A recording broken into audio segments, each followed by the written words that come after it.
starting on Kyle. We're starting on a 2-up. What are we starting on? We can start at a 2, and then we can kind of go to me. And then I'll obviously ask you about your thoughts, too. Yeah. All right, well, we're rolling. Yeah. Yeah, Anthony's we've already got about 6 minutes to cut out of this. So this is all great. Bloopers. We call this rendering. Rendering. I thought we called it the Side Hustle Podcast, but I guess I was wrong. Nevertheless, welcome in, folks. Episode 4, I believe. We're hitting the month mark. Episode 4. How about that? It's great. Again, Kyle Cornell, AA Anthony Alford. You said that like you thought we was gonna be done. Like, that's it. We're canceled. Well, I know how packed your schedule gets because you're a superstar, so it's tough to figure those things out, you know? I'll say this. Packed enough to where I told Pete, we're not doing water today. This energy drink all day. I started lifting in the morning now, so I drank my jug of water already today, so I'm already a gallon down, so I'm all set.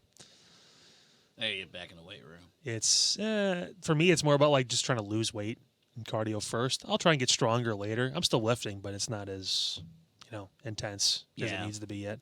But yeah, speaking of intense, it's been an intense week for wrestling in general. Yeah. And in particular, the dismissal, I guess finally, like, is he gone now? Is there a backdoor way of him to come back? Or is this it for Vince? So it wasn't a dismissal originally. It was him resigning out of respect for WWE, TKO, whatever it was. And we obviously had to keep things pretty light on the show. Though last week I did make AA yell, which was fun for me. But nevertheless, if you guys know a little bit about me, and obviously I know you know too, AA, that for the past 6 or so years I've been in the news. I haven't been able to have opinions per se out there, perspective, that kind of stuff. It was always being, looking at both sides of the coin, trying to figure things out, being honest, fair, and obviously giving everyone the benefit of the doubt. To an extent, that kind of holds true to this situation as far as what's going on with Vince McMahon and just a slew of other people that were named in this lawsuit. But reading all 67 pages of this lawsuit, which I did, go figure, the news background kind of got back to me, and I was going through it and combing through it, and I have stopped watching wrestling before because I got bored of it or the product was bad.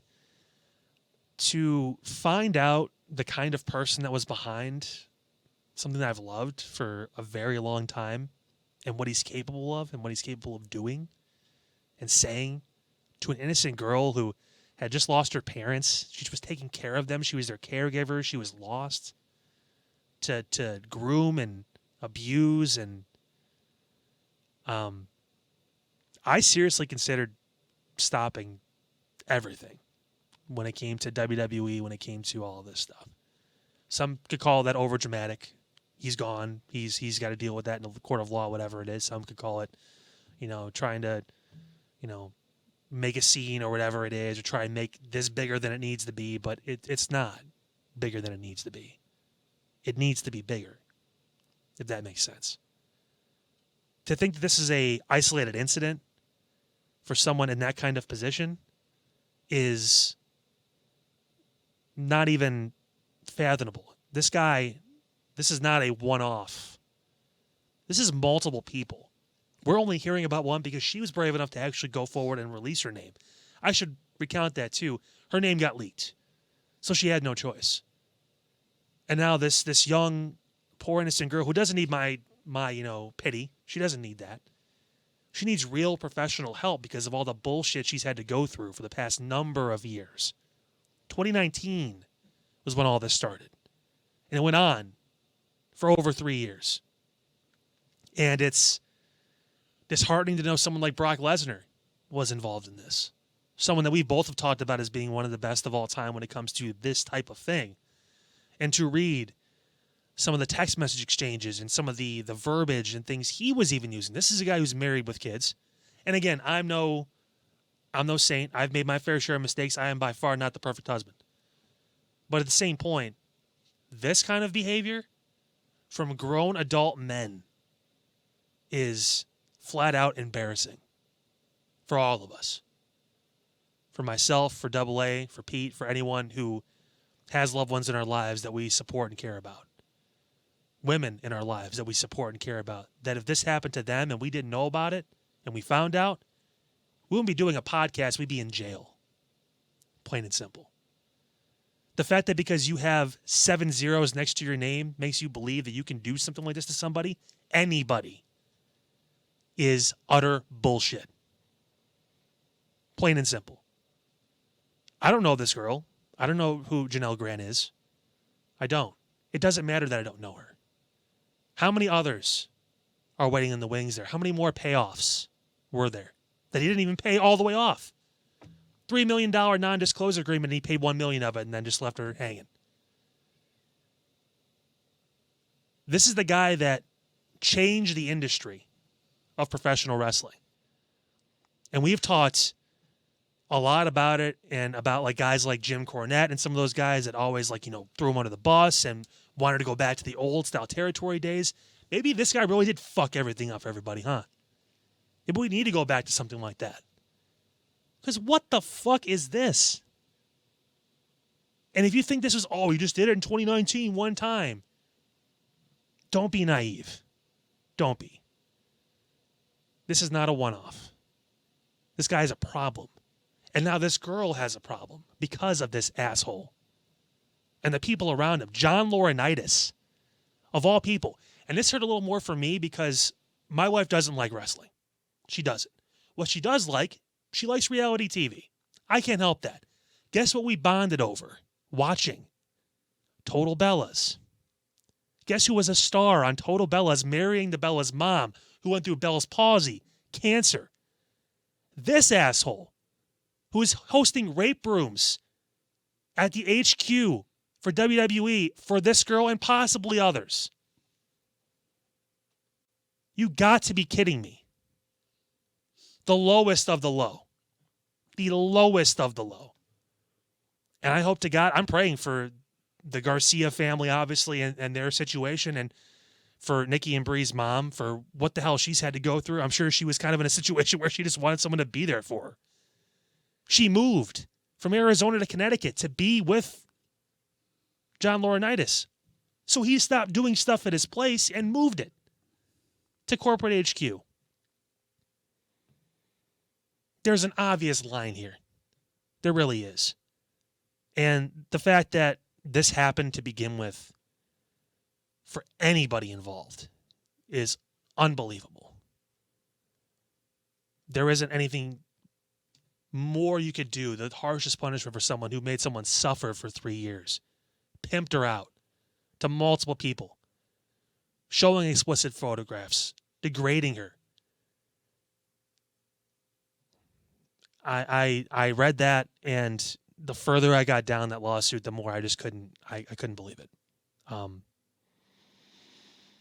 I questioned everything. I really did. I questioned how I treat my significant other, and do I need to make changes? I questioned what I've seen from others and my family and my friends and how they've done. It makes you look at everything in perspective, whereas wrestling kind of moves out of the foreground. So the initial question is Vince McMahon gone from WWE forever? The answer is, who gives a fuck? He needs to be out from public and existence, period. He needs to be taken away for this. And the fact that this man gets to walk free and not have to respond or have to go to some sort of court for it, there is apparently going to be some civil stuff going on with this to maybe possibly try and reach a settlement, because that's what billionaires do. They settle in these kind of situations. And we'll find our way out of it. Yeah, basically. He'll double the settlement for or whatever it is, or and again there'll be more cases like this that'll pop up that will eventually go away. Jerry McDivitt and company, those guys, they have a job to do. I get it. As ruthless as they have to be, they have a job to do. But this is tough. So at what point? Because I'll be honest, I have not read the entire lawsuit. 67 pages. Yeah. At what point did it hit that this is all right? This is bad. This is really, really bad. Initially it kind of was a slow, drawn out process where she lived in the same building as McMahon. I think it was a Trump Tower in New York, something like that. And the property manager there is like her best friend, and she knew Vince lived there. because obviously him and Linda have been separated for a while. They're technically still married. We all know it was bullshit. Whatever, did who you want. If you guys have an agreement, do whatever you're gonna do. That kind of stuff. It's for, again, just purpose of like, hey, we're married. That kind of stuff. Image, that kind of thing. Yeah. She was obviously in the cabinet too for President Trump at one point. Yeah. Former President Trump, but it slowly progressed from I'm gonna get you a job to you're gonna have sex with me to keep your job to when the pandemic hit, I saved her job from being cut, which is bullshit because she really had her title was flimsy. People in the office were like questioning like what do you even do here? Yeah. Because she was a part of legal and she went to work for the XFL for a little bit, then she went back to legal, then she went to talent relations under Laurinaitis. And Vince screwed up the whole XFL thing anyway, too. So that's a whole separate. Well, that thing obviously that's not as she wanted it, but yeah, she wanted to stay with the XFL because she was away from a lot of these other guys. She still had a relationship with Vince because she felt like she had to. Yeah, she had nothing. This girl lost her entire family. She was on her own. She was trying to build up a resume to get a job, to get employment, to be able to afford to live. Period. And again, she's a semi-attractive woman who Vince saw as an opportunity to groom into what he wanted. It's a story you hear like on like Netflix and like those documentaries about like serial killers. It's a Lifetime story. It's legit. It's like one of those where like it's a grooming process, and it was a years-long affair where he got to the point where he was like, and again, I apologize for the vulgarity of this. You can of course read in detail more, but he was taking dumps on her head and leaving her to have a threesome with one of his personal trainers while he would go shower, then come back, and she had like an hour and a half, 2 hours long of just having stuff all over before she could even go clean up. He was just controlling every inch of her life. And it was sick. It wasn't like you need to be home by this time, otherwise I'm going to think you're cheating on me. It was, you need to be in this guy's bed every morning, John Laurinaitis, to give him breakfast, which was sex in the morning before work. Then you need to make sure you have this guy available on Tuesdays, this guy available on Thursdays. Like he scheduled her life out to have sex with other people. He was pimping her out. So you got a mix of Bill Cosby and R. Kelly. Except she wasn't drugged. Yeah. She felt like she needed to stick around, and because she needed to live. She needed to have. But again, this is only one case, as you mentioned. This is only one case that we know about. And there was a lot of payments that were made from Vince McMahon, especially in the past couple of years, payoffs per se, and more women that are keeping silent because they're worried because he would threaten. I have the resources and the legal team to make anyone disappear who thinks. And remember, guys, and I know, Pete, you want to get in. Remember, too, just going back to what happened from his first dismissal when he resigned. Or retired or whatever it was. Whatever it was. He still backdoored his way back in. The reason why he did that was because he wanted to pull out of it. He wanted to settle some of those issues. He wanted to do some of those NDAs so he could find his way back around. He thought if he got in front of the problem with that, he'd be able to avoid it all. He could swipe it all under the rug, and he can move forward with his life. Didn't work, did it? You son of a bitch. I was going to say, it sounds very Epsteinish, except that the girls are legal age. Barely. She was like 20 or 21 when he met her. Yeah, but I mean, it's really kind of crazy. And that's the one we know about. Right. I don't know who other ages of the women that were involved in this. And that's the thing. And unfortunately, we probably never will. Because you look at things, because it's either going to settle or something's going to happen. I mean, like I said, look at Epstein. All of a sudden, he killed himself in a prison cell, and then everything went away for a while. Well, McMahon's he's not going to kill himself. He's not that brave of a person. Yeah, well, I don't think unfortunately he killed himself either. So, well, again, some people have that in their mind, but he always thinks he can get out of something, and it would take something unfathomable for him to think he can't. Well, because he's been getting away with it for so long, to show how longer than Epstein was. Well, Kyle, to show how much power Vince has, or had at least, he's still a billionaire. Well, TKO said in their filings that Vince is a liability to our company. Said it. Like it's on file. And that he is a liability to this company. Yeah. and he was still on the board. So it should be noted too that all the stuff, the investigations internally on Vince happened pre-TKO purchase. They never did their own actual internal investigation besides actually just having a conversation among new board members. The person that led the previous investigation, Stephanie McMahon. As a woman, I know it's your father. I understand that. As a woman, seeing what he was doing to other women, if she had any knowledge of this, you should be ashamed of yourself. They have multiple daughters, her and Paul Levesque. Yeah. How would you feel if your daughters were used and abused like that? Pretty terrible, huh? And again, I'm not trying to paint different narratives, but at the same point, you're right next to it. He can't tell me he didn't know about it. Shane's a different story. Shane's out of the picture for the most part. He's doing his own thing wherever. He's not really involved too much in family business anymore. When he leaves, he leaves. Triple H, I don't know as much. I think the whole father-son relationship was overplayed for TV. I don't know if they were really that close off the beaten path. I'm sure, like, as far as actual at their arenas, he was engaged with him. But as far as outside of that, seeing what goes on at corporate, that kind of stuff, I think Triple H was in his own world per se. But Stephanie's been around him his entire life. She's been in those business scenarios and settings with him. But I wonder, taking the benefit of the doubt, I know it's not the right thing to perhaps say, but I wonder her stepping out of WWE and TKO when Vince was pretty much reinstated. Yeah. Was the cue of either I legitimately didn't know about this and I found out some stuff, and it's her dad. Yeah. I get it. It is her dad, but in that role, maybe I can't work with him anymore. I get that, and that's I wonder, and we don't know the family dynamics. We don't know, but it's very well a possibility that other than public, like, hey, Vince built this, built WWF, blah blah blah. They're not around each other at all. Well, especially nowadays. I mean, because Steph has her own family, she has stuff going on. He's doing whatever the hell he's doing now, that kind of thing, where he has his own place somewhere else, that kind of stuff. I mean, I'm not saying she knew about it, and if she did know about it and that's why she left, great. But the problem is, you let him get back into control, and that's where those things can pick up again.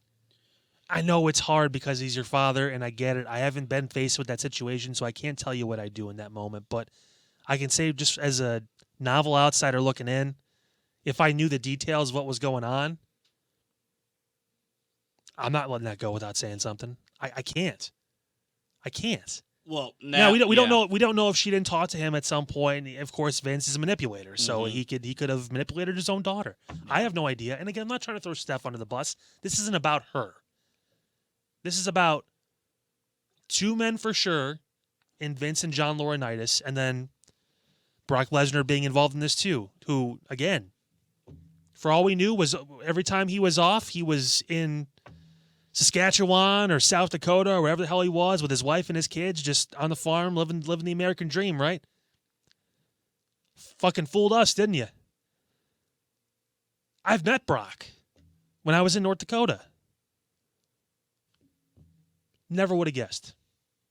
Never would have guessed. It's unbelievable. It's unbelievable. And I hate that. And now you look back, and I know people on social media have been, posting some of those clips from 2003 SmackDown or 2002 SmackDown when Stephanie was the general manager, and they had a little storyline, and Vince was talking about deflowering and other disgusting language. Just sick that man. is not quality television at all.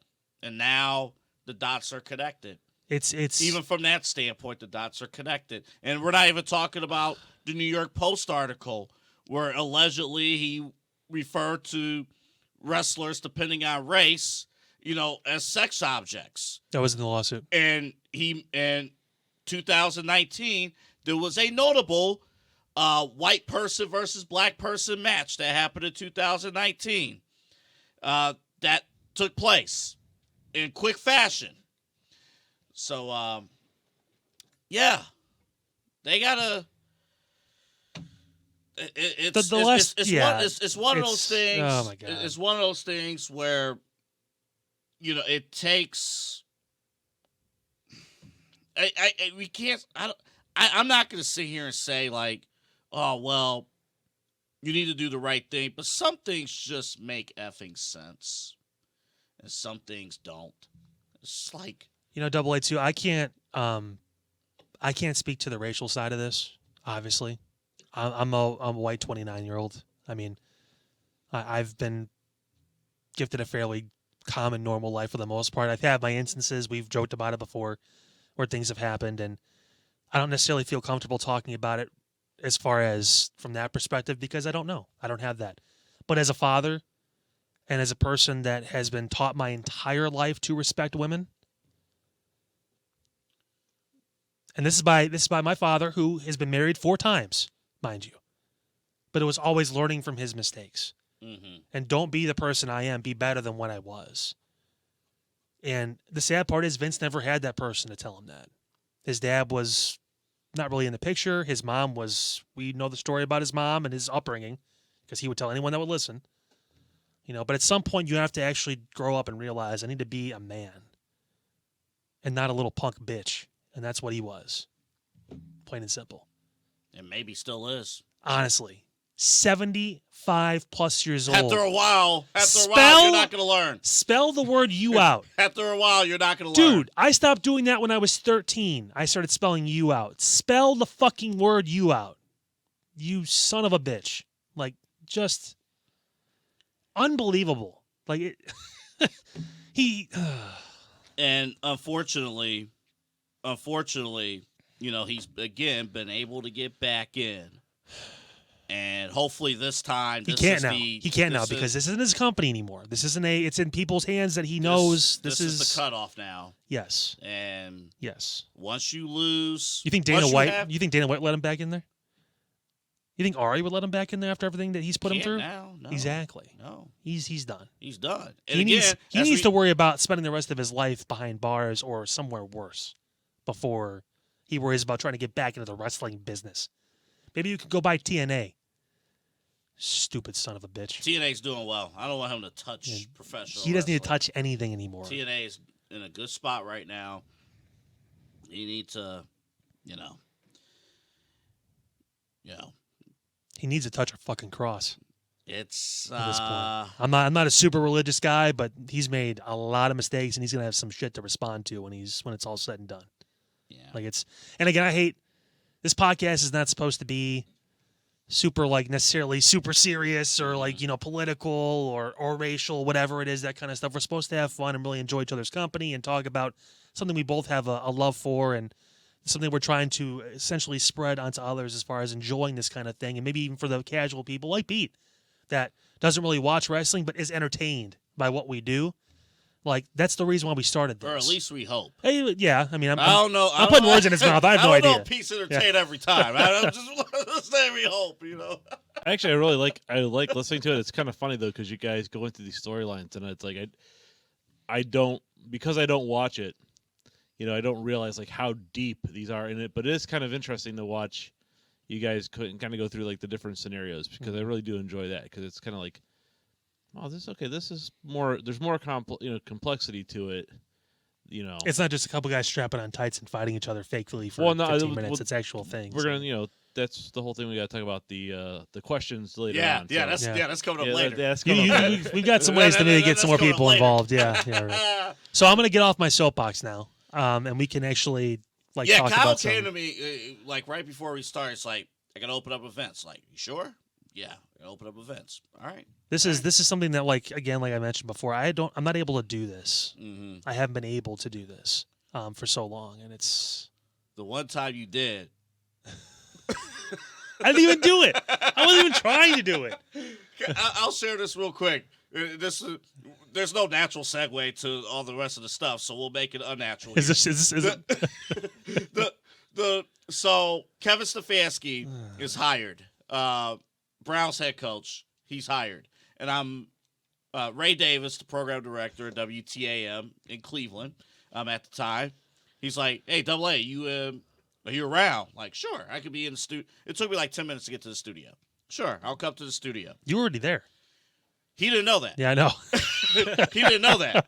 So I had won a fantasy football championship in Kyle's league. It was actually a previous podcast that I was hosting with my buddy Andrew. Yeah, And so we had our own league. We had a championship belt. We did a full thing. yeah, and so my prize was to be on the AK Swish podcast. Yeah, still around somewhere. I don't know where it is, but So that was my prize. So Ray didn't know that we recorded this in the other studio, and it was nothing offensive, or anything like that. It was a good time. It's a good show. Yeah. So when Ray called, I made it sound like I was at home, but I was already like 2 rooms down from our main studio. He said 10 minutes. He's more like 10 steps away Yeah. from the studio. Yeah. So I'm like, okay, all right, I'll go on the air, whatever. And then he's like, book guests, whatever. And I looked at Kyle like, hey, you want to jump on? Because you did this for me. Like, you want to jump on? He's like, sure, no problem. So we do the show, 2 hours, great show. Get a phone call. Ray Davis. He didn't congratulate me for doing a good job. Later on, he did. But then he was like, Kyle works in news. He can't be giving his opinion. He can't be doing this. Like, he's a news anchor. Like, what? And then he hung up. It was quick. It was a quick Ray Davis. Those usually aren't good. Yeah, it was a quick. No, he didn't call me. He No, I called know. me. He called Double A. He called me. What was Kyle doing? Yeah. Like, what was he? Why was he? What Why was he on the show? Why was he there? Why was he there? Okay, he can't be on again. He can't. He's.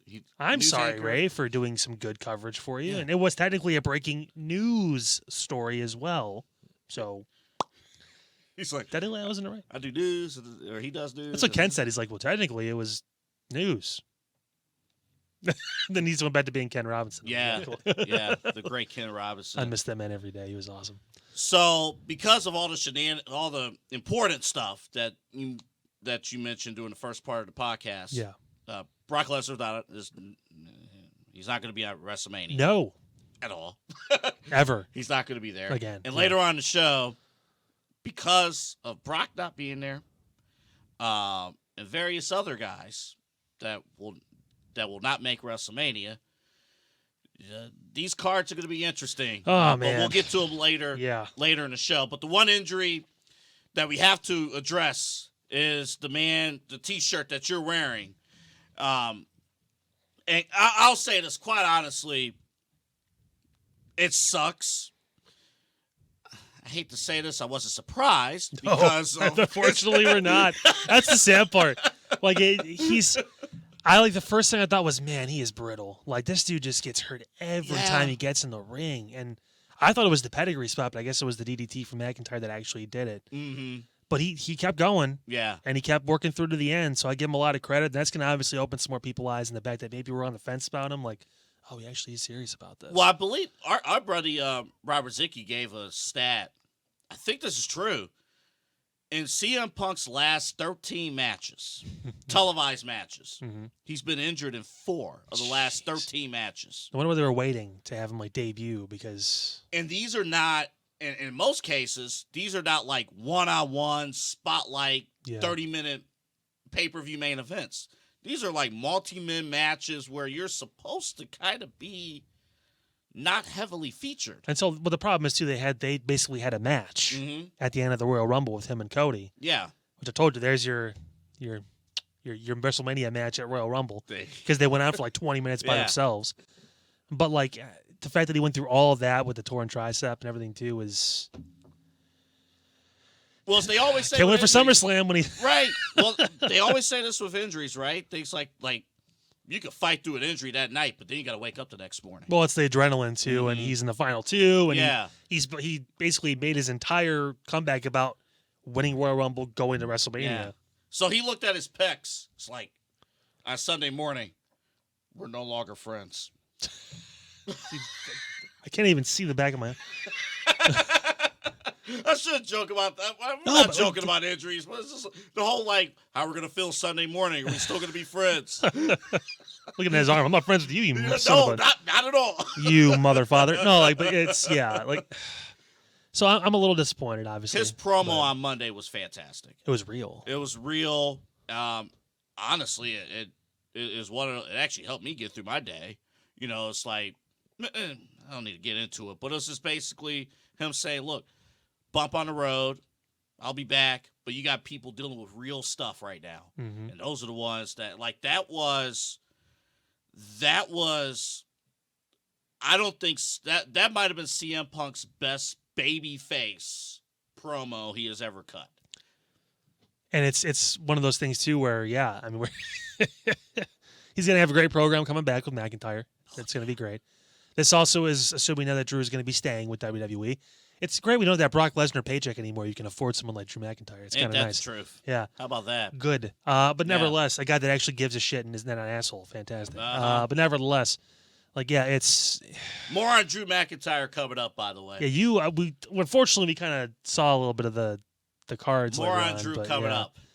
But, like, so this whole thing, and I guess we kind of talked about, too, the match itself, playing out pretty much how we thought.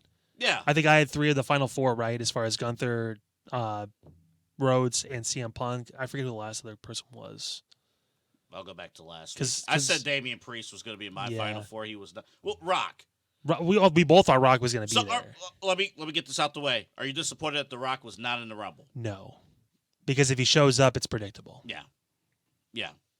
I thought he was going to show up possibly after the Roman Reigns match.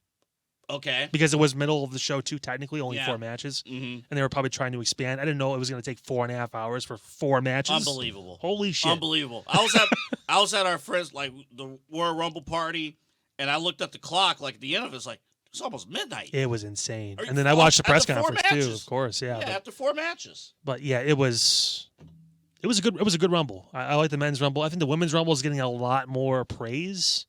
I personally like the women's Rumble more. A lot of botches. Well, I understand the botches. Yeah, I do get that. That's unfortunate. But from a storytelling standpoint, overall, everything, the TNA Knockouts champion, Naomi coming back, who's the TNA Knockouts? Jordan Grace. Jordan Grace. She looked good, by the way. Mm-hmm. She looked like a standout star. She looks like she could go to WWE right now and be in the title scene.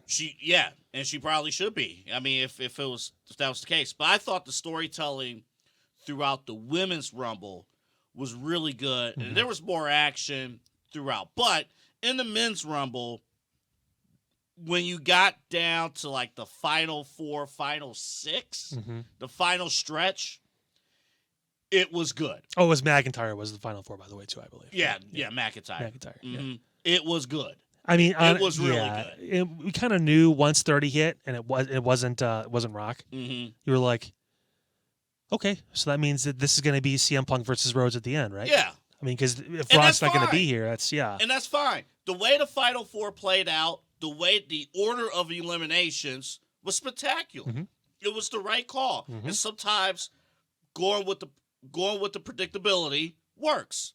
You have 2 heavy favorites, and you had 2 wild card options as well.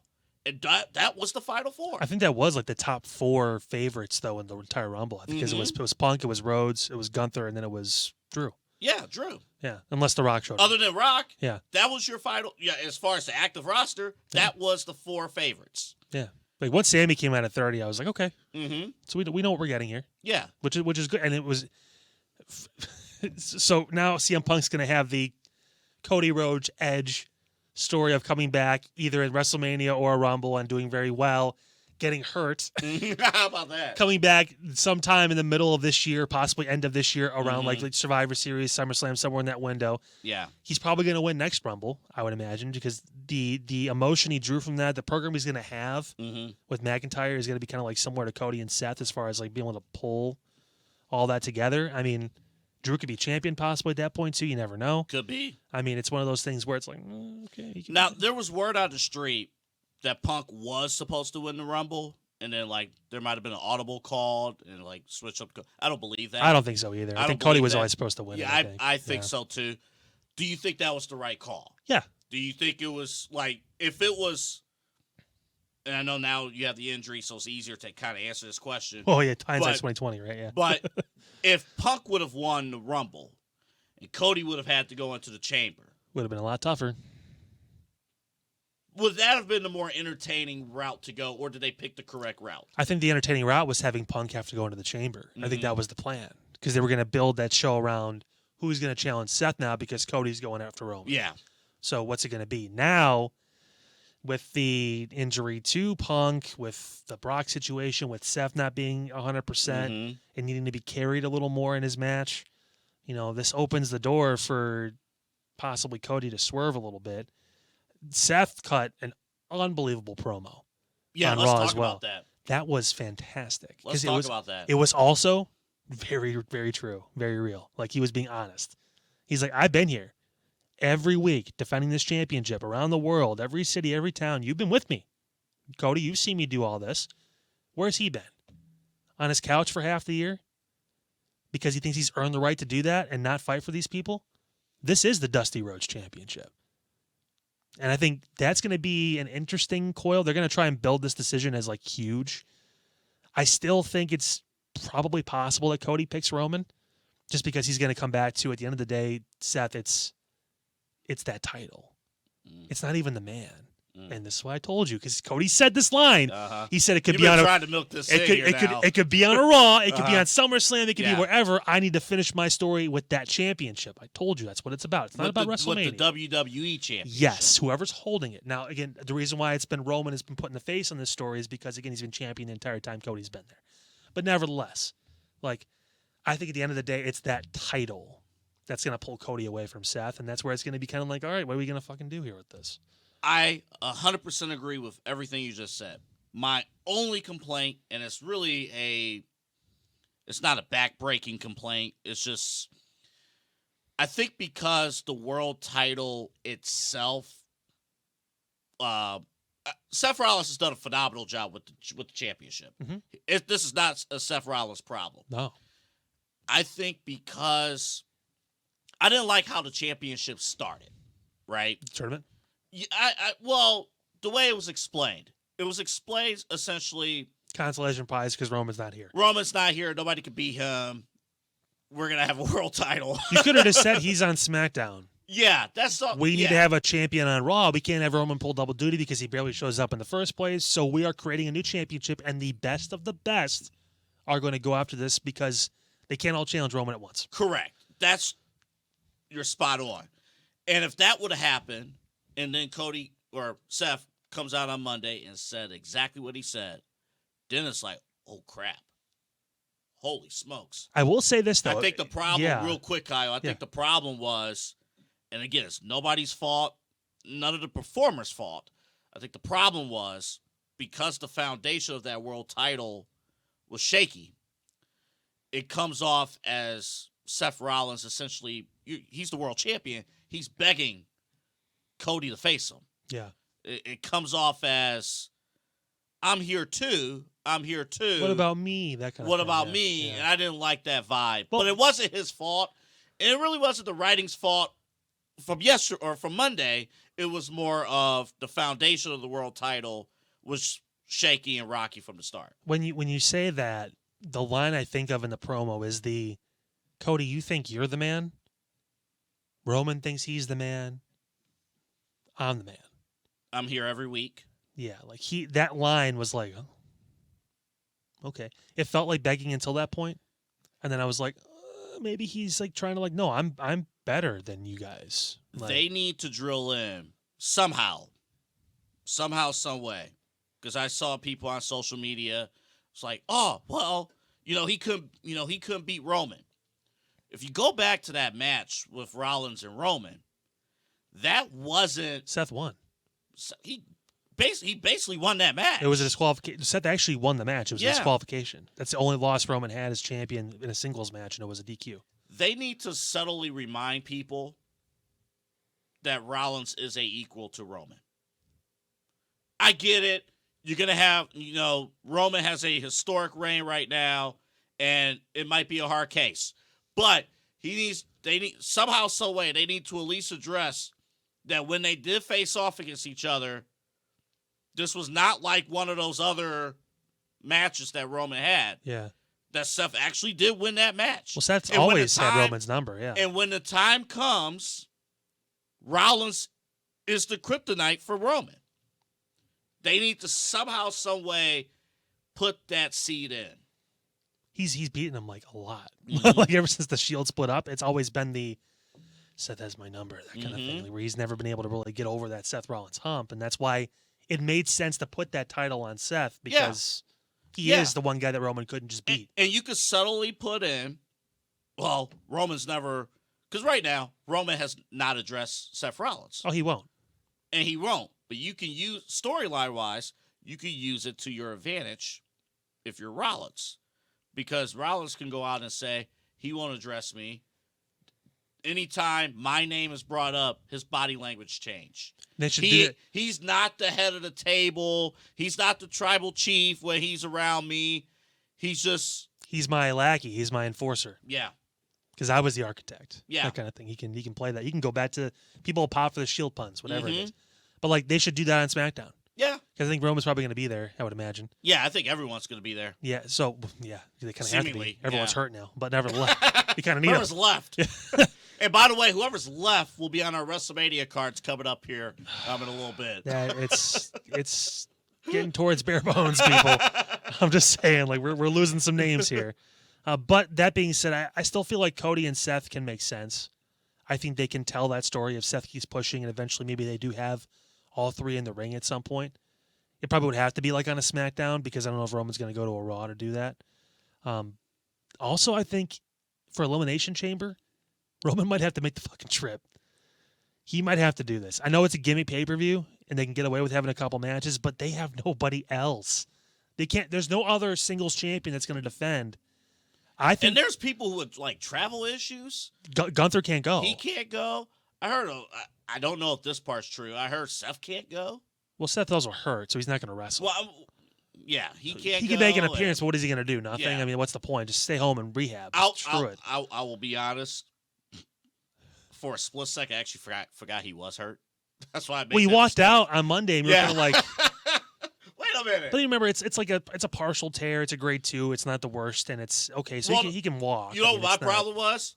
Because Punk was actually injured. Well, Punk threw a punch. Yeah. With his right arm. I'm like, dude, no, don't do that. No. That's about to be 6 to 8 instead of 4 to 6. You keep throwing punches with your right arm, dude. Kick him. Do something else. Spin kick. Fall. Get in the fetal position. I don't know. Do something different. Returns to be SummerSlam, which still might be here. Don't. Oh, are they doing that? I don't know. Rumor has it. Cleveland Brown Stadium? That was the rumor. But that was like months ago. We haven't heard anything about SummerSlam. I'd go to that. I'd definitely go to that. Brown Stadium or Progressive Field. Although Progressive Field has a terrible drainage field thing, Pete. What do you mean, Pete? What am I supposed to do about that? Is he the head of drainage at Progressive Field? Was is there an issue over there at Progressive Field? If SummerSlam comes to Progressive Field, I don't want the Guardians to go on like a 10-game losing streak because they can't run on the field. I just thought they were known for the Progressive Field was known for mediocre baseball. I didn't think it was. No, that's going to change. They put it in blue seats, Kyle. Blue seats. Oh, blue seats. Blue seats. Sound the alarm. And alert the drainage company. Yeah. A lot of sewer coming to that stadium this year. Get ready for it. Hey, they going to bring in the blue seats. We're going to watch the solar eclipse from Progressive Field. Opening day. Here's a pro tip. Don't look directly into the sun. Don't look at it. Even when it's covered. We'll be there. Let's just... Get your special glasses. Will they provide special glasses? I hope maybe so. They'll probably do like some sort of theme night. I mean, yeah. Now, if you go to some random parking lot in the solar eclipse route, you will not be provided with special sunglasses in the stadium. You go look be a ticket purchaser. Although I may be selling them on the side. You're gonna buy 20 tickets to get 20 pairs of glasses.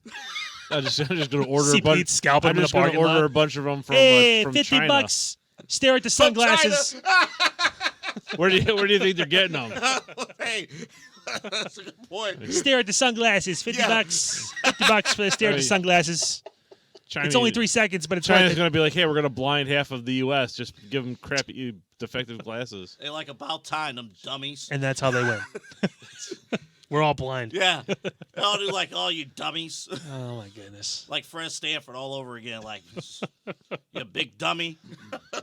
Oh, my goodness. So, yeah, Punk's hurt. Oh, yeah. Punk's Punk's hurt. So, Kevin Owens has a fractured foot now, I guess, too, which is... I think Logan Paul had a concussion after that match.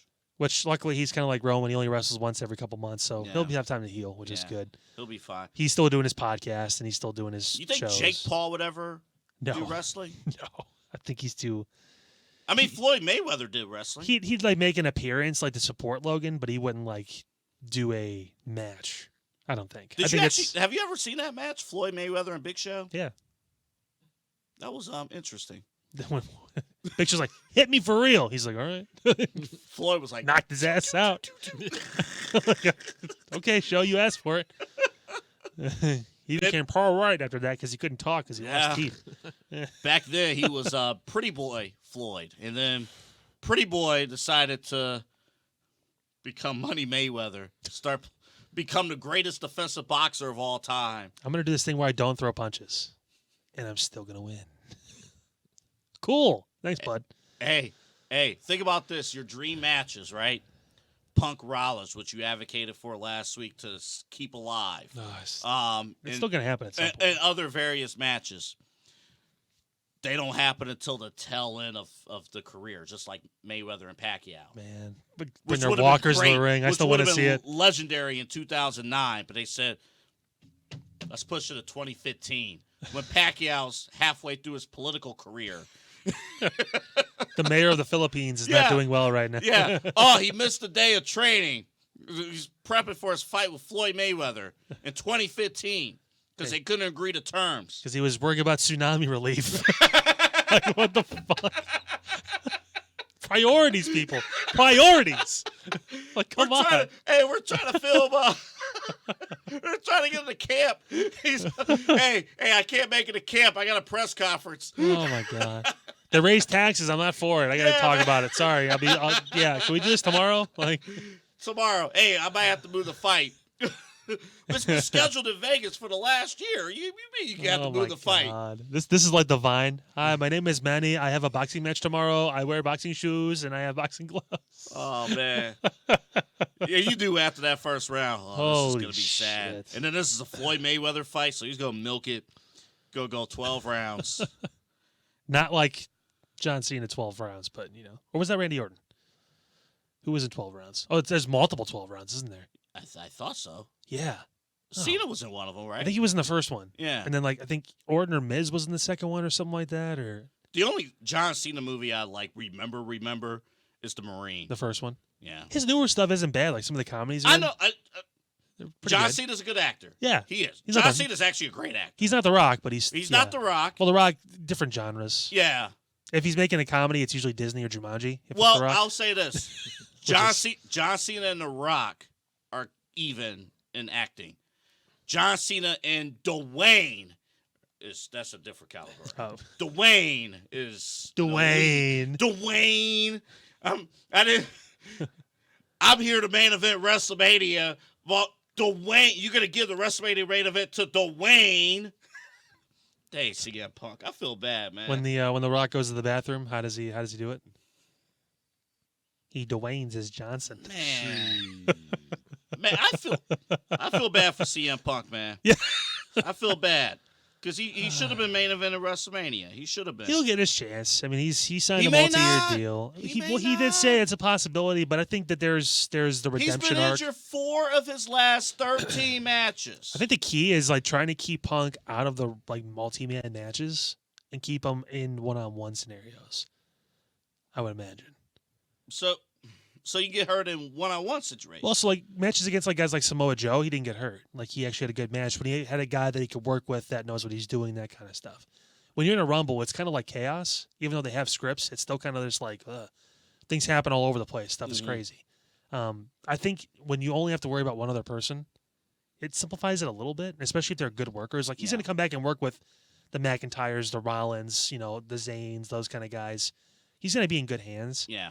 I think it's better chance that he's not going to get injured in that scenario. I almost kind of wish he goes into the Rumble next year as champion, so he doesn't have to be in the Rumble because you're kind of rolling the dice You again. go, right? Yeah. It's Go into WrestleMania as champion and then face have Seth win the Rumble. Yeah. So he can me and Cody both won it twice or whatever. He can do that thing. But I don't know. One quick thing before we get to our WrestleMania cards. I love how the Rumble started with Jay and Jimmy Uso. Loved it. That was perfect. I want more. That was perfect. I want more. It was. I might not get more now because of all the shit that's happened here recently, but I do want more. That was Jimmy's hilarious, dude. Yeah. Like, Doesn't take anything seriously. his eyes are. Jay's like, "What the fuck are you doing?" I was gonna come on. I texted Kyle earlier in the week, like we have to talk about Solo because I don't like him. And then yesterday, I pulled up clips of NXT Solo, and I'm like,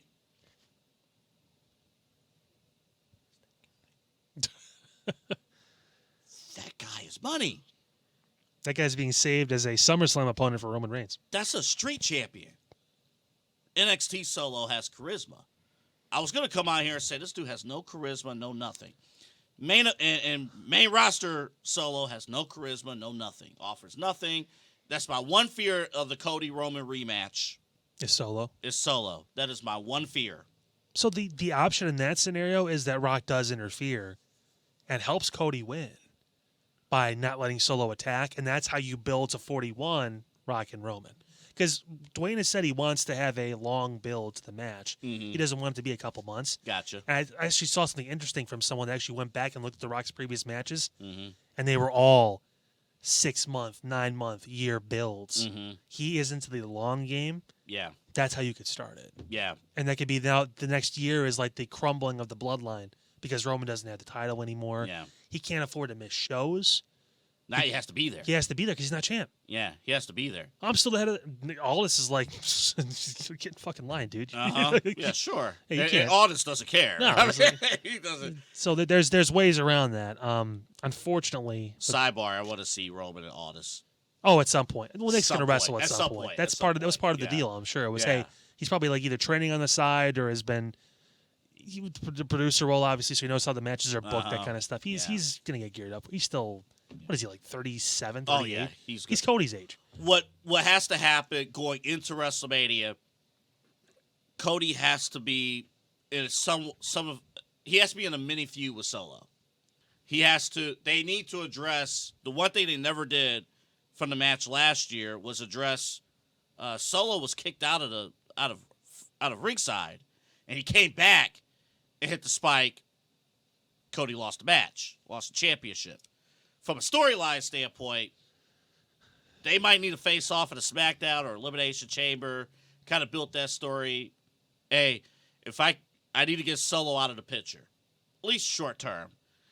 That'll keep Cody busy until he eventually fights Roman. Well, Cody's definitely working Australia now. Yeah, We know that he's gonna be there now. He has no choice. Yeah. He's going But to be there. unfortunately, with my predictions, I don't think he's going to be challenging Roman. Well, so here we go. I think so. We kind of cheated before the show, so I think mine is going to come up first. Well, you tell me which one you want first. We'll do double A's first. Yeah. 'Cause he's got the more traditional card You want Yeah. night one? yeah. So let's do go to night night one. Let's do one it. here. on our monitor. So again, we project our WrestleMania cards. We challenged ourselves to go 8 matches. So let me say this. First off, Bobby Lashley is going to turn into last. I'm kidding. Bobby Lashley. Gonna know spell check works under Notepad. I'm kidding. I don't know if that was double A or me. I'm gonna go on it for the purpose of the podcast and say it was Double A's fault. Proceed. Lashley is going to get over. Lashley's having a great WrestleMania. Rollins and McIntyre World Championship That's your main event. is listed as the top match. I have that match opening. Really? I have Drew beating and destroying Seth Rollins. Like Sheamus, Daniel Bryan, 18 seconds? Yeah, or it's going to be a 5-minute beatdown. Okay. I can get with that. So you really think it's going to be that easy for Drew, huh, after all this time? I love the story. The story is set up there. Who created this monster? Also, just want to point out, I love Bond Breaker.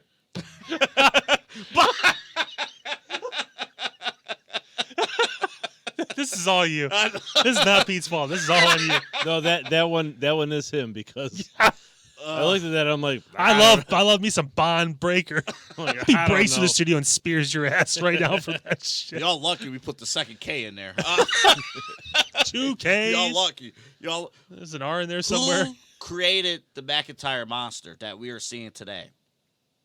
And who's going to be unable to put him back in his place? Do you think it was Seth or do you think it was Roman and the bloodline that created it?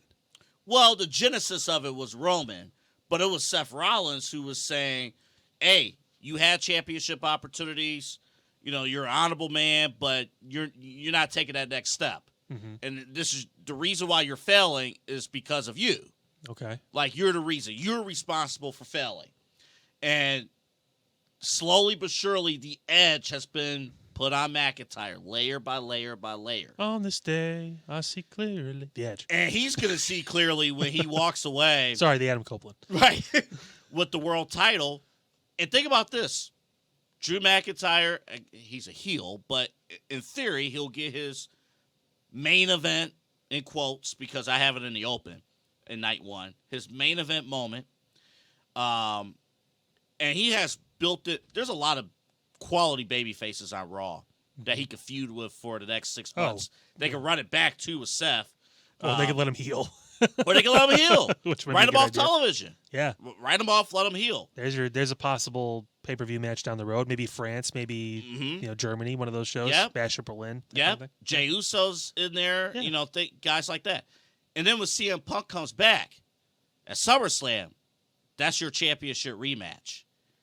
And guess what? I have McIntyre still winning against CM Punk there. But I like that.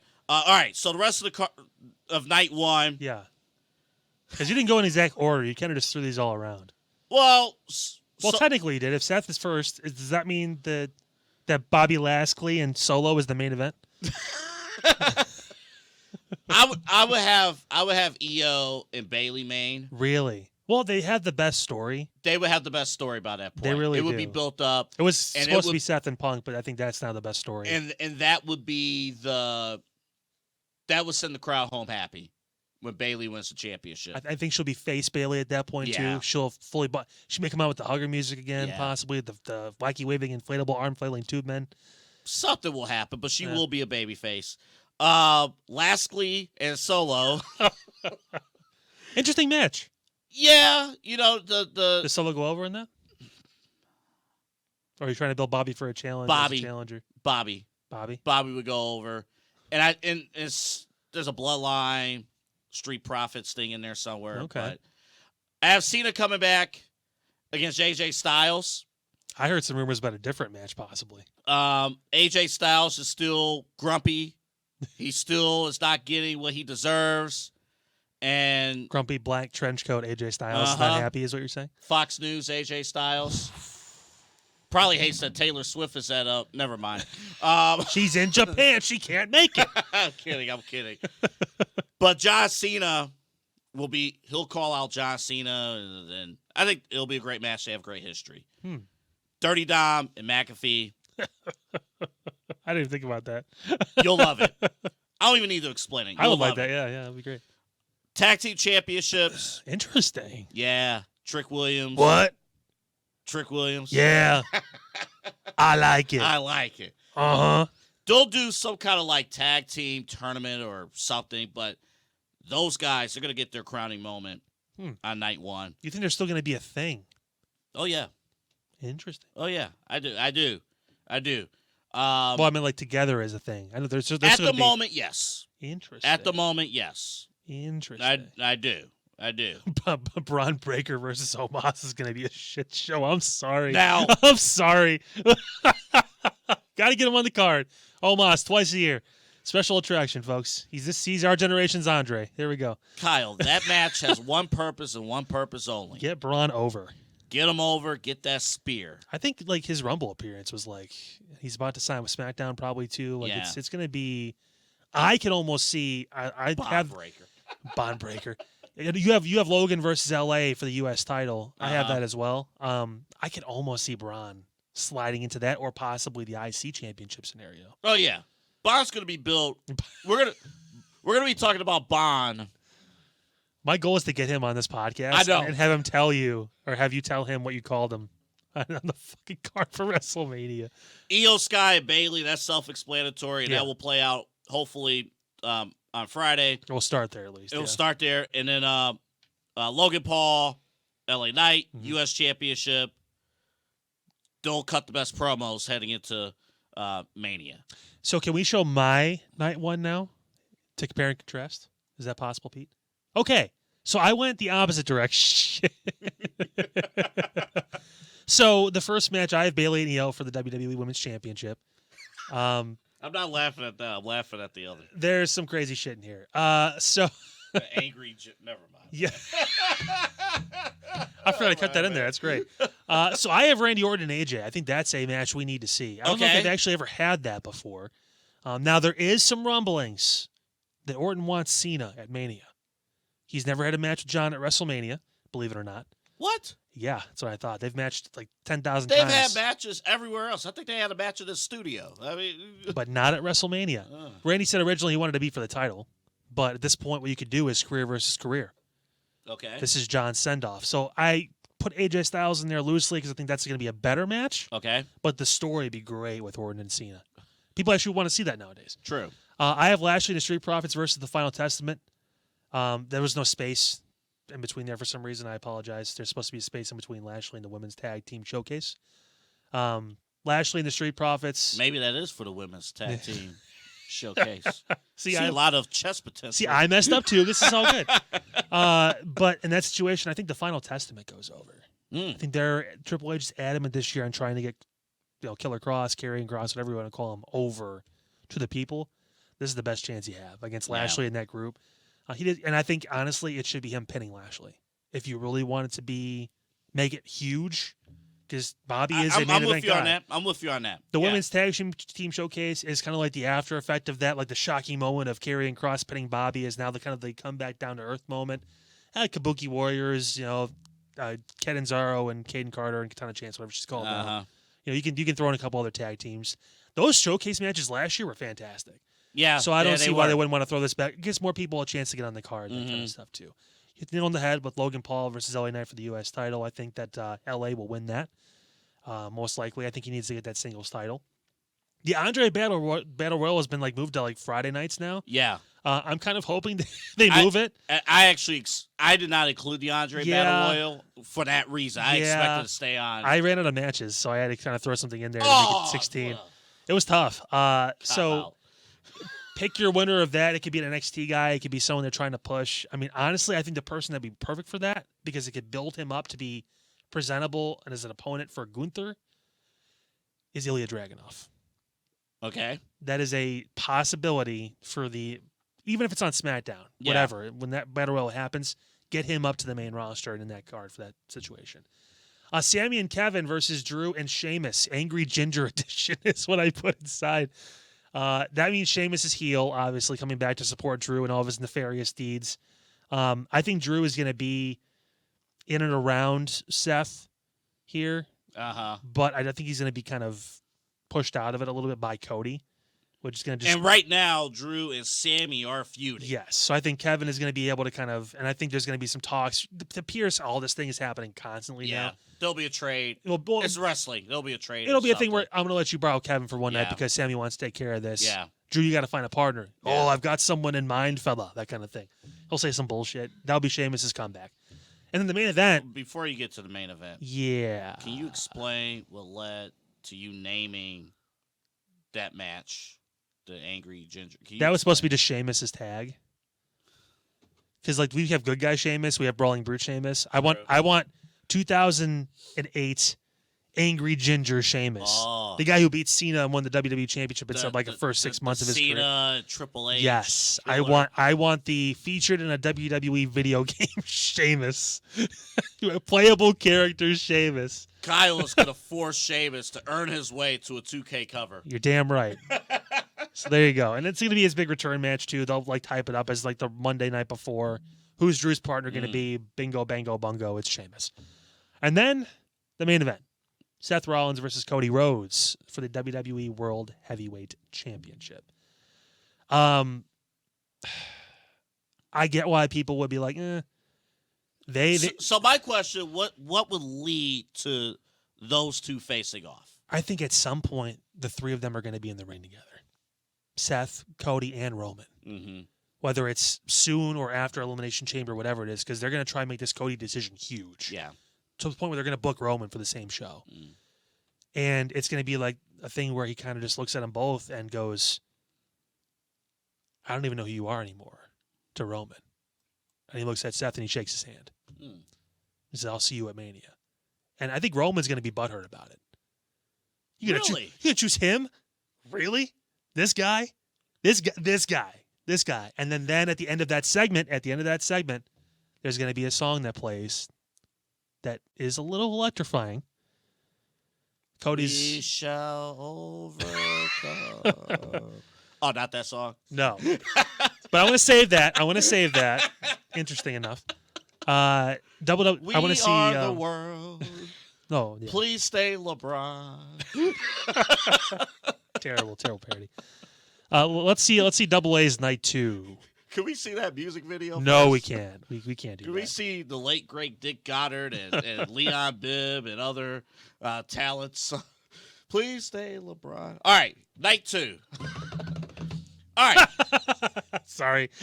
This is actually somewhat... Kevin Onis? Bruh. Someone get this man a freaking typo machine. My goodness. Rokusho? I think that's a Starbucks flavor or something. I fucking can't with you. So Rocco versus Andre will open. Holy shit. That's great. That is fantastic. I love this. I love it. I was like, did you do this on purpose? This is better than what I submitted. Holy shit. Ricochet has to have it. So I will be honest. We set the standard of basically 16 matches. Yeah. 8 on each night. Andre the Giant Memorial After Battle a while, Royal. I would say by like match 10, match 11, and You were it like, was starting to get a little dicey. Shit. Let me think of some stories. Let's see what happens. Fucking Jinder Mahal is in the. I got his Jinder singles. Mahal. I got Jinder Mahal. Who injured Seth Rollins? Who injured him? Oh my god. Who injured him? Answer the question, Kyle. Who took him out? Turns out that Jinder actually hindered Seth Rollins. Let's go. Holy shit! How does that Sammy situation happen? How does that come about? What are they gonna feud about? I'll think of something. Here Okay, in a yeah, you get back to me on that one. What opens the show? The open will probably two. be Jey Uso Intercontinental Championship. This is like if it's not going to be who I think it's going to be for Gunther and Jay, I think this is what's going to happen. Yeah, I have that opening. Does Jay win? I think so. Really? I have him winning. Okay. Because in this scenario, I think now it's time to move the belt over to Jay. I think he's earned, it's the cap off to the redemption story. And unlike night 1 where I have the heel like wiping the floor, Seth Rollins. You think today's babyface day? Babyface day a little bit. It's reversed from last WrestleMania because night 1 we got the big payoff with Sami and Kevin winning, and night 2 was like Roman and Cody, and it's like oh my god. So we're kind of flipping the script a little bit here. After that, the rest of the card is kind of in order. Rocco will beat Andre. It's actually more fun than that. You think Andrade's going to lose that match? Maybe. Triple H booked Andrade?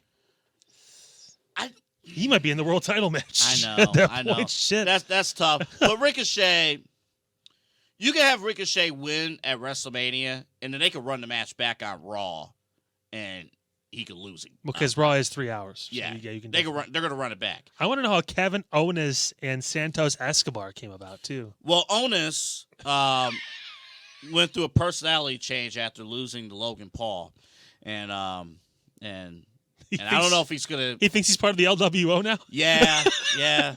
You know, he got the R-Truth syndrome. He tried to get in. He comes in wearing a sombrero. Yeah, I'll fucking die. I'm done. That would be great. He comes in. I would be done. I would be absolutely done with that. I He can't comes even. in, he's like, I want training. And Santos is like, dude, what are you doing, man? What you doing, man? This is my group. Man. Or he's not even in the group, man, anymore. Carlito's like, that's not cool. Like, That's not cool, man. It'll be a fun little matchup. And actually, it's a way to put Santos over against a credible opponent. Yeah. And I think they are making a push for Santos. Santos, he has a little something. He's got swag. He has a little swag, a little something there. Yeah, he's swag surfing. He's great. So I think Santos will go over there. The next match, Jinder. Sami Zayn and Jinder Mahal. This Explain this to me. What the fuck? Two contrasting styles. One wrestles a lot. One doesn't wrestle very much at all anymore. Yeah. One trying to earn respect. I think if you get under Sammy's skin a little bit from a storyline standpoint, Sammy puts people over. Who do they call upon? Hey, Drew McIntyre's the new tough guy. Who do you call upon to kind of put him over? Eat the bullet, essentially. Yeah. Sammy. He sells. Who could eat a loss and come back the next day and be good? Sammy. Well, he did lose to Johnny Knoxville, and then main evented the next night of WrestleMania Yeah. the next year. So I mean, Yeah. you have a point there. Yeah. And then you could do a little something there. So if you want to give it one last shot with Jinder, do that. All right, I'll fly through some of the other ones here. That women's match with Bianca and Jake, that's a dream match. Oh, yeah. Set up at Rumble. I almost had it at night 1, but I moved it here to night 2. It's a Spider-Man meme. Yeah. They're the same person. It's insane. True. And actually, Jay might be a little bit stronger. I know. Honestly. I know. She's the Randy Orton of women right now. Like, just the way she looks. Like, Pat McAfee said it, which was funny. If you could build a female superstar, it'd be Jay Garcia. You would build just her. like her, chiseled Yeah, from just like her. stone. Yeah, looks incredible. Austin Theory and Randy Orton. That's a good match. I think that's a good. They're so similar too. Like Theory reminds me of like young idiot Randy, Mm-hmm. like early evolution Randy. Yeah. Like not really knowing what his direction is, Randy. Mm-hmm. I think honestly, I'd be all for that. Yeah. Because Randy can kind of give him some direction. I almost put Grayson in there instead of Theory. He gets enough But- with his talk shows. He'll be with. He'll be with Austin him. Theory, The talk shows. It'll get over. Would Randy recruit John to go at ringside for him at that point to even the odds? Maybe. Should we have an Orton Cena versus Waller and That's Theory not a match? Bad idea. That's not a bad idea. If Waller and Theory win, Orton and Cena retire. I don't want to make one of them retire. That's I not don't a know why. bad idea. But remember, I had Cena facing Styles the night before. He And can then pull double duty. he could. Screw him. And then you get to my main events too. Intercontinentals in the open. I know you're looking at that and saying, why the hell is Nia Jax in this match? No, I understand why. But you tell me why you think I put her in this match. I think the match with Rhea in Australia is going to be the main event because Rhea's the face of the entire, event, being Australia's own. But there's going to be some shenanigans, that kind of thing. Maybe even Becky gets involved. I imagine they're probably going to do some sort of chamber match for the women where the winner would face Rhea because Bayley's going to choose Io. So Becky wins the Elimination Chamber match, finally gets that big win she's been looking for this year and wants to make sure she's facing Rhea, so maybe she tries to screw over Nia, and that's where Pierce says, and there's a whole story, and they make it a triple threat. Becky loves having triple threat matches at WrestleMania for a title. So there you go. Right. Not the first time we've been down this road. I know. And I'll also add, because that's kind of where I was going with that too. I'll also add too with Nia. If Nia's whole gimmick right now is I go out, I squash you. I can beat everybody. In storyline theory, if she put herself in a championship match at WrestleMania, who would actually stop her from being in the championship match? And then you have the tie-in of, from Becky's standpoint, I need to put Nia away too. I have to put her away. Because she beat me earlier in the year. Beat me earlier in the year. It's the Becky Lynch Revenge Tour, yeah. The Becky Lynch Revenge Tour. Poor Rhea's in the middle of all this, like, and Rhea's championships in grave jeopardy right in that scenario too. Who wins that match? Becky. You think? Becky. This will be what we talked about, I think, in the first or second episode. This will be Becky's return to the top of the card. Interesting. Overcoming both Rhea and Nia. But Becky would pin Nia. So Rhea loses that championship after Does a not full get pinned. year. Does not get pinned. So you're basically saving Becky and Rhea one-on-one to make it a full-on story. Yep. Okay. Yep. And then the main event, I went back and forth, but I don't think Rock will be present in match capacity. They'll run it back. I'm conflicted on who wins the match with Roman and Cody. The right winner is Cody. Well, so was last year, but they didn't do that. But that was last year. Yeah. Could you make it a story of Cody failing twice? He can't fail twice. He's got to win the match he's in at WrestleMania. He can't this year. become the Buffalo Bills of professional wrestling. He's the Jim Kelly of I mean, of quarterbacks. Do you run it back a third time? I have Cody getting the W this go around because I think Philly would burn in if that Roman scenario. wins. In that scenario, they've already booed him once. If in that scenario, Royal Rumble. But I could see The Rock coming out and, like I said, distracting Solo, whatever it is, so Cody can actually hit that final crossroads and beat Roman, and that place will come unglued. They will when he does that. They will. All right, let's get to your night 2. All right. Okay, so we have a difference of themes here with this. I have Rhea and Becky for the Women's World Title opening the show. Okay. In night 2. There's some interesting matches in here. I will not give up on this guy, by the way. He's still in my thing. Nevertheless. I hope you're right, man. And there's a reason why I have him. hope you're right. There's a reason why I have him in that match. I know you just pointed at a screen, and we may not see it. You pointed at Big E. Yeah, which I'll get to in a second. Yeah, I hope you're right. They're feuding with the New Day now, I'm just saying. But nevertheless, Ripley and Becky for the Women's World Title. I am still torn on who I think will win this. I don't know yet. Pick somebody. You could change your pick later, but pick somebody. I can't because I want to make sure. Okay, true. Okay. I'm going to say Rhea wins. Oh, okay. I think Triple H likes these long title reigns, and I think that there still is more to be desired. Rhea has yet to cheat to win a match. She doesn't need to, ever. She doesn't, but I think if you're putting her against face Becky, there needs to be something that happens here. My only criticism with Rhea winning, let's say that happens, who's left for her? Because Becky is kind of like her biggest challenger. Who's left? She's a couple spots down on that list. Okay. Yeah. Interesting. There may be a bigger match possibly at some point down the road for her. Okay. I'm not trying to take anything away from Becky. She's a superstar, but still. I got you. I have Mello and Trick facing off in a one-on-one match at WrestleMania. I think it's going to boil over. Now, I didn't put for the NXT title because I think that Ilya will still be champion. Mm-hmm. But I think Carmelo is going to cost Trick that title match at Valentine's Day Massacre, whatever it's called. So this is the build-up from their NXT storyline, and they're going to have a main roster. Too big for Stand and Deliver. It's going to be at WrestleMania. Okay. And Sean's going to announce it. That'll be historic. That'll be, I believe, the first time a non-title all NXT matchup would occur at WrestleMania. They're both so over. The crowd's going to lose their shit when when his music hits. Booker T has to be at the commentary. I think special guest commentator will be. It's WrestleMania 40. Everyone's going to be there. Yeah. So they're going to pull Booker out. He'll make an entrance. They have to find a way, if Trick is actually moved up to SmackDown, they have to find a way to incorporate Booker in that intro. It's recorded underneath it. Yeah. Yeah. I like it. That's right. Yeah, man. We got a pay-per-view. Huh? What?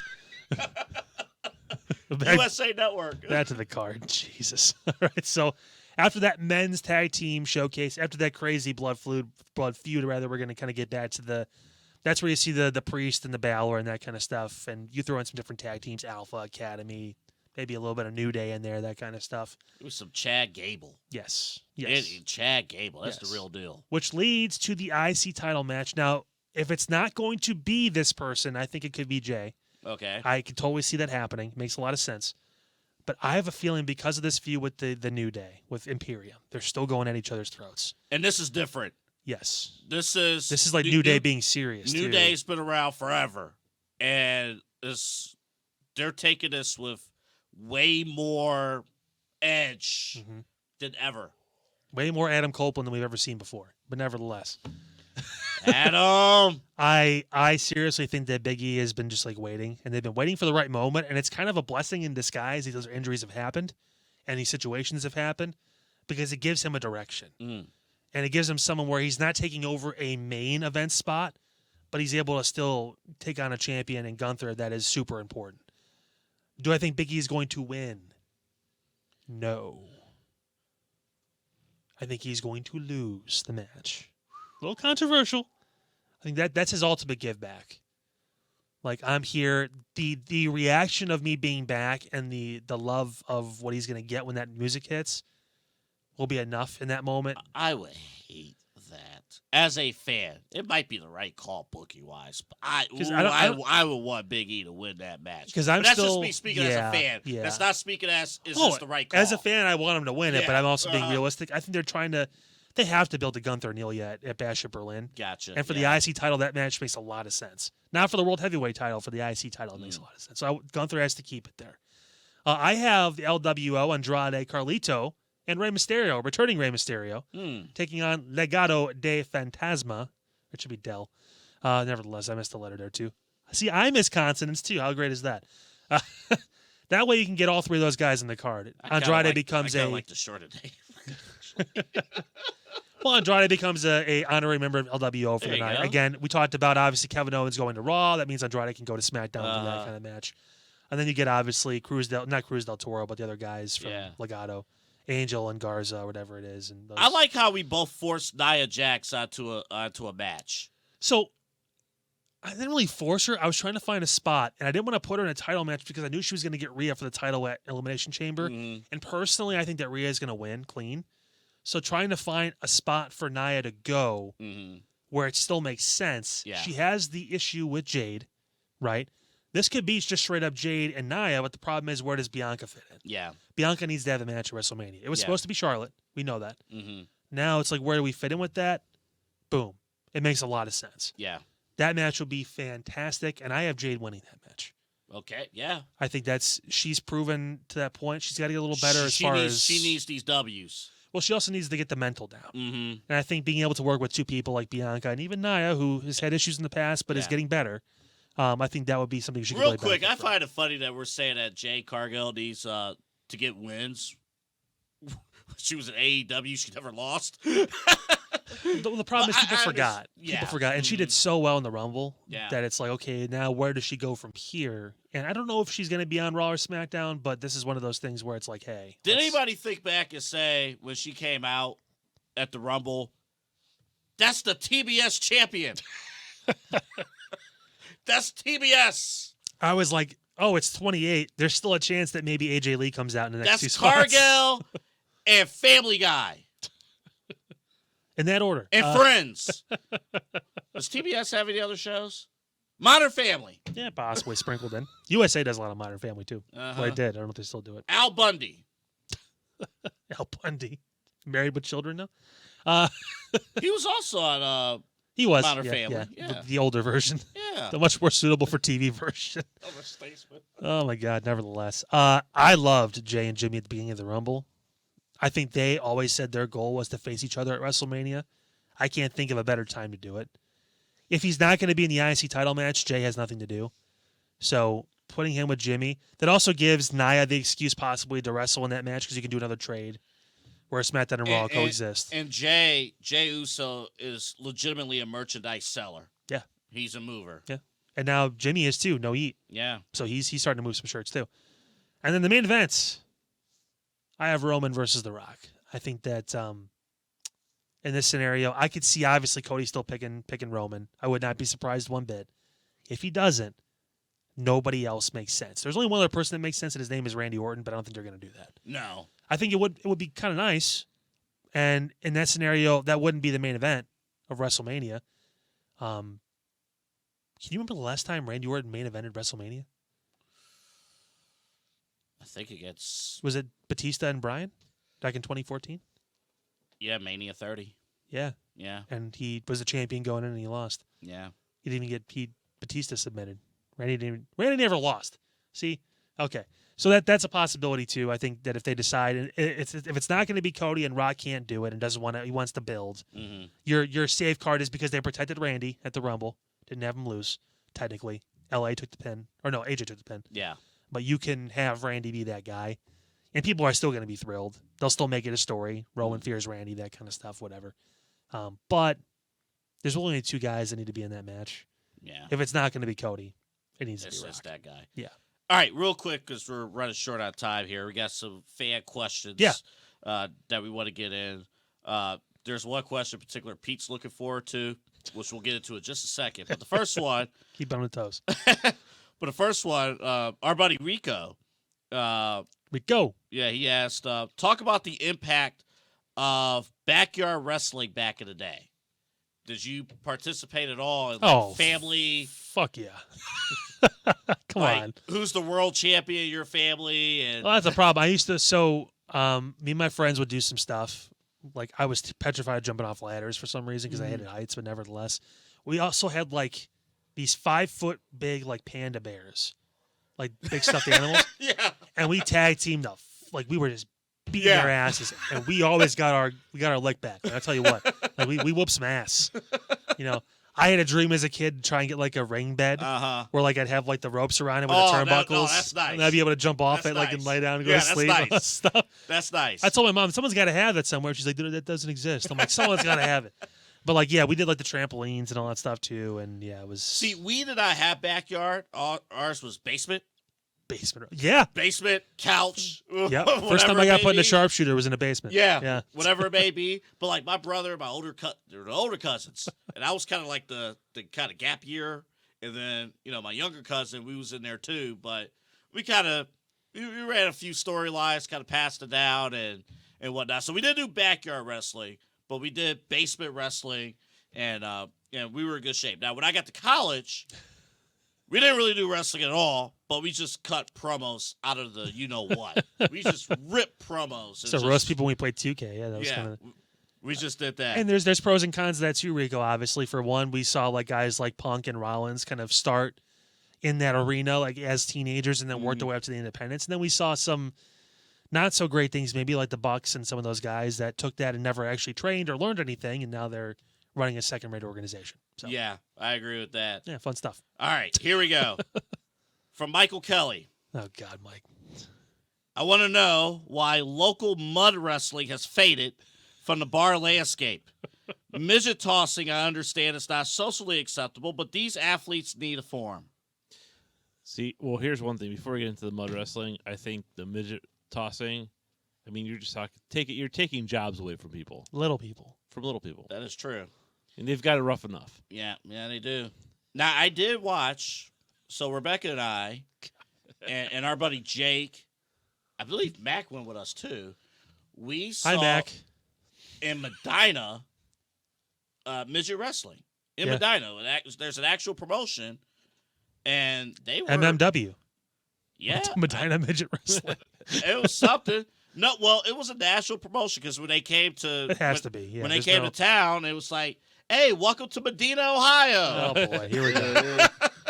So, that funky Cole Medina? Yeah. Funky Cole Medina.